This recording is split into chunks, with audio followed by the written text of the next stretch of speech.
జగన్ 5 ఏళ్ల రాష్ట్రాన్ని సర్వనాశనం చేశాడని ఎమ్మెల్యే వెలగపూడి రామకృష్ణబాబు మండిపడ్డారు. అచ్యుతాపురం ఘటనకి జగన్ వెళ్లడం హాస్యాస్పదమన్నారు. ఎల్జీ పాలిమర్స్ లో పెద్ద ప్రమాదం జరిగితే కనీసం వెళ్లలేదన్నారు. జగన్ లేనిపోని ప్రలాపనలు మానుకొని ఏది పడితే అది మాట్లాడితే ప్రజలు నమ్మరని జగన్ తెలుసుకోవాలి అని అన్నారు. అందుకే ప్రజలు గట్టిగా బుద్ధి చెప్పారని, జగన్ వ్యవహార శైలి ఇప్పటికైనా మార్చుకోవాలని హితవు పలికారు. ఆంధ్ర మెడికల్ కాలేజ్ ఆడిటోరియంలో మీటింగ్ పెట్టడం జరిగింది. అప్పుడు నేను గణబాబు గారు కూడా వెళ్ళాం. ₹1 కోటి నష్టపరిహారం ప్రకటించారు.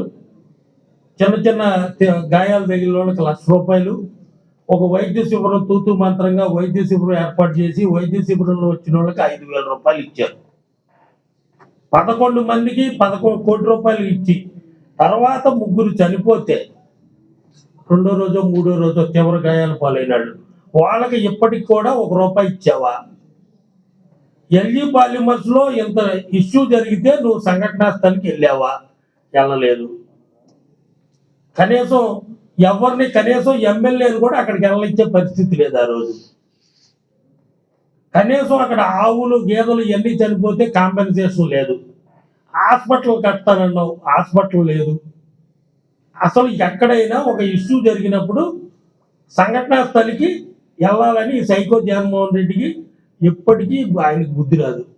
సంఘటనా స్థలికి వెళ్ళకపోతే అసలు ఇష్యూ ఎలా జరిగింది, పరిశ్రమలో ఏ తప్పిదాలు ఉన్నాయి ఏంటనేది ముఖ్యమంత్రికి ఎలా తెలుసు చెప్పండి. ఇంకా మతి భ్రమించి మతి లేని మాటలు ప్రజలు గుణపాఠం చెప్పినా సరే ఈయనకు బుద్ధి రాలేదు. ఇప్పుడు ఈ ఇష్యూ ఉంది, ఎసెన్షియల్ కంపెనీ జరిగింది, అనకాపల్లి హాస్పిటల్కి వెళ్ళావు, సంఘటనా స్థలానికి వెళ్ళలేదు. మెడికవర్లో పేషెంట్లు ఉన్నారు, వెళ్ళలేదు. అసలు తీవ్రంగా గాయాలైన వాళ్ళు మెడికవర్లో ఉన్నారు, నువ్వు వెళ్ళలేదు. సంఘటనా స్థలానికి వెళ్ళలేదు.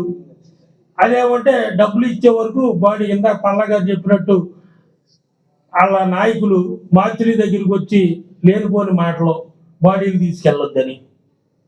నీకు అసలు పరిపాలన తెలియక 5 సంవత్సరాలు సర్వనాశనం చేసావు ఆంధ్ర రాష్ట్రాన్ని. అప్పుడు నీరబ్ ప్రసాద్ గారు, ఇప్పుడు చీఫ్ సెక్రటరీ గారు ఆధ్వర్యంలో ఒక కమిటీ చేశారు. ఆయన నివేదిక ఇచ్చాడు. 5 సంవత్సరాలు అసలు నువ్వు దాన్ని బయటికి తీసావా? బుట్ట దాఖలు చేసావు. వీటన్నిటికీ యాక్సిడెంట్లకు అదే కారణం.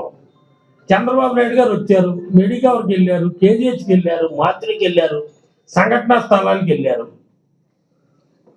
అసలు సంఘటనా స్థలానికి వెళ్ళకపోతే ఇష్యూ ఎలా తెలుసుద్ది? నువ్వు ఎల్జీ పాలిమర్ టైంలో నువ్వు అన్ని మాటలు చెప్పి ఒక్క మాటనే నెరవేర్చావా? విశాఖపట్నంలో ₹1 కోటి ఎందుకు ఇవ్వరు? ఇప్పుడు కొన్ని ఇష్యూస్ ఉంటాయి ఫ్యామిలీస్లో. ఇందా పల్లా గారు చెప్పినట్టు ఇష్యూ లేని ఫ్యామిలీస్కి ఇమీడియట్గా చెక్ ఇస్తారు. ఏదైనా ఇష్యూ ఉంటే లీగల్ అయితే తెచ్చుకున్న తర్వాత ఇస్తారు. తీవ్రంగా గాయాలైన వాళ్ళకి 50 లక్షలు, కొద్దిగా దెబ్బలు తగిలిన వాళ్ళు 25 లక్షలు. ఆ రోజు చిన్న దెబ్బలు తగిలిన వాళ్ళకి నువ్వు ఇచ్చింది ₹1,00,000. ఇప్పుడు చీఫ్ సెక్రటరీ గారు ఆధ్వర్యంలోనే అప్పుడు కమిటీ చేశారు. నువ్వు అసలు ఆ ఫైల్ తీసావా? తర్వాత 5 సంవత్సరాల్లో ఎల్జీ పాలిమర్స్ అయిన తర్వాత రాష్ట్రంలో 14 కంపెనీల్లో ఇదే రకమైన చిన్న యాక్సిడెంట్ జరిగినాయి. అప్పుడు ఎంత ఇప్పించావు నువ్వు? 25 లక్షలు, 35 లక్షల రూపాయలు. నువ్వా చంద్రబాబు నాయుడు గారిని విమర్శించేది? చంద్రబాబు నాయుడు గారిని విమర్శించే హక్కు రాష్ట్రంలో జగన్మోహన్ రెడ్డికి లేదు. నువ్వు పక్కన గాయాలై హాస్పిటల్ ఉంటే నువ్వు నవ్వుతో మాట్లాడతావా? అసలు ఏమన్నా అర్థం ఉందా? నువ్వు చేసే పనులకి ఏమన్నా అర్థం ఉందా? ప్రజలు ఎంత బుద్ధి చెప్పినా కానీ ఇంక నీకు బుద్ధి రాలేదు. ఈ జన్మలో నీకు బుద్ధి రాదు. దయచేసి చంద్రబాబు నాయుడు గారి మాటలో ప్రజలు నమ్మారు, అందుకే 164 సీట్లు ఇచ్చారు. బాధితులందరినీ పరామర్శించి వాళ్ళ బాగోగులు చూసి అందరికీ నష్టపరిహారం ప్రకటించారు.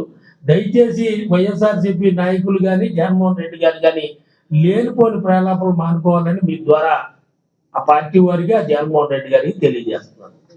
నిరంతర వార్తా శ్రవంతి కొరకు వీక్షిస్తూనే ఉండండి. మేము VST news. Please like, share and subscribe.